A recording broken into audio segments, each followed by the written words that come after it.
누가? 니니?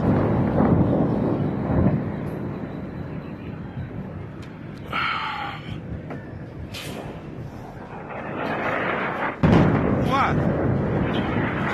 What? Opisyal nang naghahanda ang militar ng Estados Unidos para sa malaking paglusob sa lupa. Sa lihim na pagtaas ng tensyon, inutusan ng Pentagon ng armada ng Special Forces, airborne paratroopers at libu-libong Marines na magtungo sa baybayin ng Iran. Sa mahigit 17,000 bagong sundalong pumupwesto, tahimik nang binabalangkas ng Washington ang isang nakakatakot na amphibious assault na hindi napaggandaan ng mga Iranian. Suriin natin ang deployment na ito.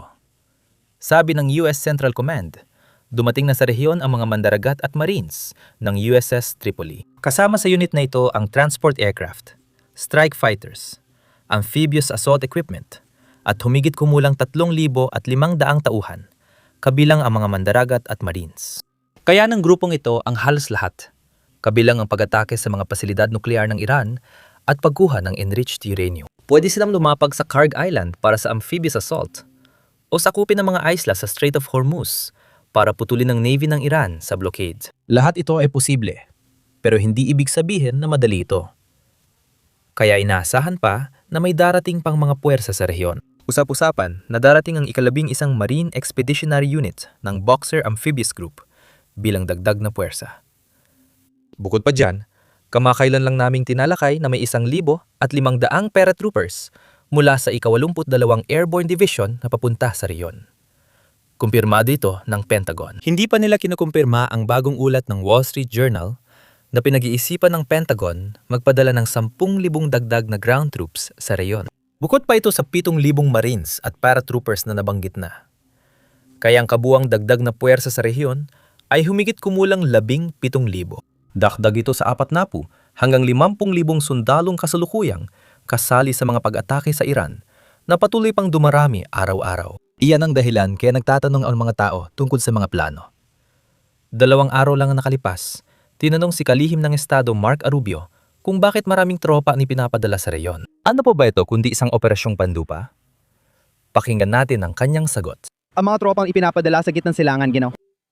Ano pa ang papel nila bukod sa paghahanda sa posibleng panlupang pagsalakay? Habang binabanggit ninyo ang ilang linggo, nag-aalala ba kayo na baka mauwi ito sa matagalang labanan para sa US na noon ay ipinangakong iiwasan ni Pangulong Trump? Hindi ito magiging matagalang labanan.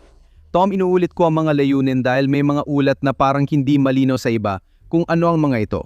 Wala pa nung unang gabi, malinaw na namin sinabi kung ano ang mga layunin ng misyong ito. Wawasakin namin ang kanilang mga pabrika na gumagawa ng mga missile, rocket at drone. Wawasakin namin ang kanilang hukbong dagat. Wawasakin namin ang kanilang hukbong himpapawid.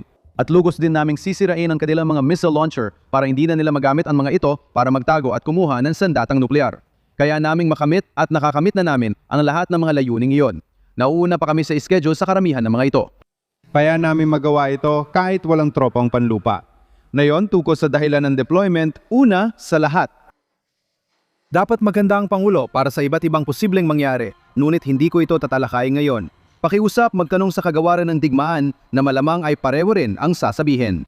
Hayaan nating makamit ang mga layunin gamit ang tropang panlupa, pero palaging handa tayong bigyan ng Pangulo ng maraming opsyon at pagkakataong mag-adjust sa biglaang pangyayari. Hindi niya ito itinanggi, tandaan natin yan. Isa pang payuwatig din ay galing kay Pangulong Trump. Kahapon, nag-post siya ng pahayag na inaanyayahan ang lahat na panuorin ang programang ito sa Fox News. Akala mo pinopromote niya ito dahil lalabas siya sa news show para magbigay ng panayam. Pero hindi pala ganun ang nangyari. Pinapaliwanag ng palabas kung bakit maaring kailanganin ng tropang Amerikano sa lupa para sa isang tiyak na operasyon, hindi buong pananakop. Pakinggan ang bahagi ng clip. Ngayon, bago namin ipakita yan sa inyo, mabilis lang na paalala na pindutin ang like at subscribe button sa ibaba. Malaking tulong talaga yan sa amin sa algorithm. At heto na ang segment na yon. Mga tropa sa lupa. Sabi niya, walang tropa sa lupa.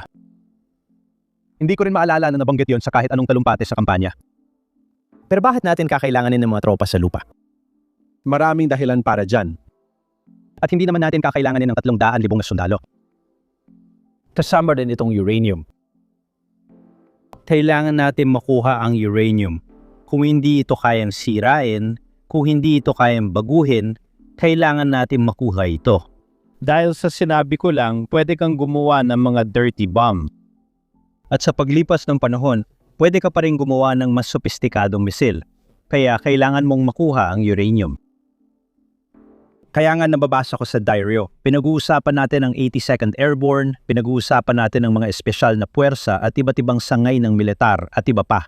Hindi niya pinag-uusapan ang pagpapadala ng regular na hukbo at impanterya ng daan-daang libo. Ang mga lalaking at unit na tinutukoy niya ay mga espesyalista. At alam mo kung ano pa? Naalala ko nung panahon ko sa administrasyon ni Reagan. Marami sa kanila ay sinanay para sa ganitong pagkakataon. Para subukang makuha at tiyakin ang seguridad ng enriched uranium. Marami ang sinanay para sa mga ganitong pagkakataon.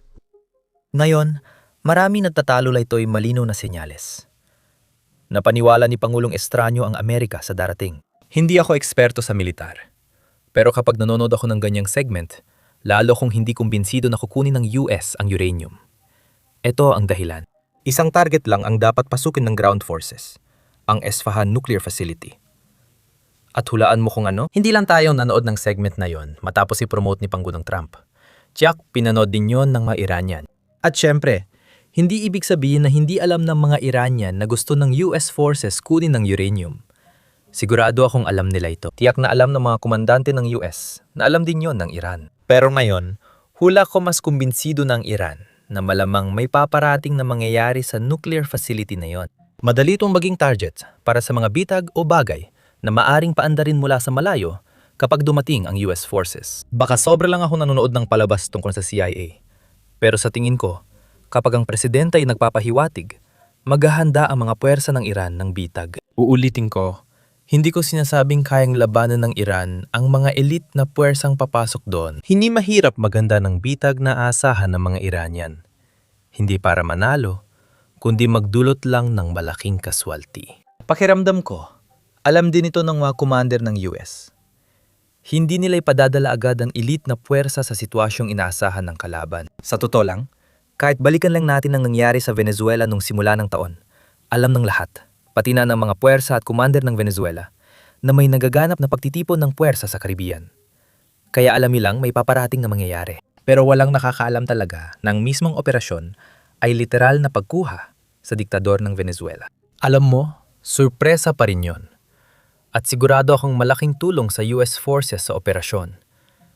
Kaya hindi ko sinasabing walang darating na paglusob. Ang sinasabi ko lang ay malamang hindi Esfahan ang target dahil handa na ang mga Iranian doon. At may iba pang option ang US. Maaring targetin nila ang Kharg Island na ginagamit ng Iran sa pag-export ng 70% ng langis o Larak Island sa Kipot o ibang lugar sa Kipot na hindi pa naiisip ng iba. May puwang pa rin para sa sorpresa. Sa totoo lang, kaninang umaga lang, lumabas sa telebisyon ng Estado ang speaker ng parlamento ng Iran at sinabi sa publiko ng Iran na kahit nagpapatuloy ang diplomasya sa Estados Unidos, iniisip niya na palihim na nagpaplano ang US ng isang ground invasion. Hula ko, tinutukoy niya yan sa galaw ng tropa sa reyon. Dagdag pa, sinabi niyang handa na ang mga sundalong Iranian at naghihintay na lang pumasok ang mga sundalong Amerikano sa Iran para asikasuhin sila. Ngayon, dapat nating tandaan na may dahilan siya para palakihin ang banta na may paparating na paglusob ng US sa lupa. Kasi kapag kinakausap niya ang mga tao sa bansa, gusto niyang ipakitang malapit ng salakayin ng Iran. Kung plano mong labanan ang rehimen na yon, baka hindi yan magandang ideya. Dapat nating tandaan ito. Patuloy na nag-aalala ang pamunuan ng Iran na muling sumiklab ang mga protesta. Tatalakayin natin ito mamaya. Bago tayo magpatuloy, balikan natin kung paano pinalalakas ang Kharg Island, posibleng target ng operasyon ng US sa lupa. Narito ang mga detalye. Tonight, the breaking news, Kailangan nating harapin ang paglusob ng Amerikano sa lupa. Kaya ito ang sinasabi ng mga source sa CNN ngayong gabi. Sinasabi nila na aktibong naghahanda ang Iran para sa isang pagsalakay sa Kharg Island. Iyon ang 8 square mile na isla sa itaas. Masisira. Baybayin ng Iran na nag-export ng halos 20% ng langis ng bansa, kaya malinaw na ito ay sentral. Matagal nang pinag-uusapan ni Trump ang tukol sa pagsalakay. Na yon, ang mga bitag na alam natin ay mula sa ulat ng CNN. Mga minang anti-personnel at anti-armor. Naiintindihan namin inilagay ito sa paligid ng isla. Mukhang mabilis ding magpadala ang Tehran ng napakaraming sundalo at depensa sa himpapawid sa islang ito, na pinakamahalagang yaman nila sa industriya ng langis. Alam namin kasama dito ang shoulder-fired surface-to-air guided missile systems. Lahat ng ito ay maaari magdulot ng maraming kaswalti sa US kung sumalakay ang kanilang ground forces ayon sa mga opisyal at eksperto sa militar ng US. May ilan sa mga malalapit kay Trump na nagbabala sa kanya na ang pagsakop sa isla ay hindi lulutas sa mga issue sa Strait of Hormuz. Ngayon, tanging panahon lang ang makapagsasabi kung ano ang mangyayari.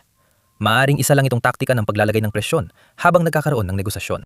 Base sa nakaraang karanasan, kapag nagpapadala ng tropa ang US, madalas tayo nagsasagawa ng operasyon. Hindi man ang Operasyong Esfahan, pero may karaniwang nangyayari pa rin.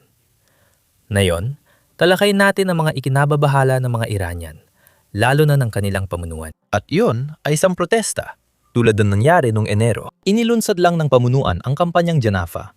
Ibig sabihin ay pagsasakripisyo ng buhay para mag-recruit ng mga voluntaryo. Ipinapakita ang recruitment drive na ito bilang paghahanda sa pananakop ng Israel at US. Pero hindi naman talaga ipinapadala ang mga voluntaryo para labanan ng mga Amerikano. Sa katunayan, ginagamit sila para magsagawa ng mga checkpoint sa buong bansa. Ang layunin ay siguraduhin na walang magsisimulang protesta kahit saan. Ayaw ng pamahalaan ng Iran na maulit ang nangyari noong Enero. Isa pa itong patunay ng kanilang takot. Mahigit 30 araw na ngayon, mahigit 700 oras na mula nang pinutol ng Iran ang internet access sa buong bansa. Iyan ay 72 milyong tao na walang internet sa loob ng isang buong buwan noong 2026.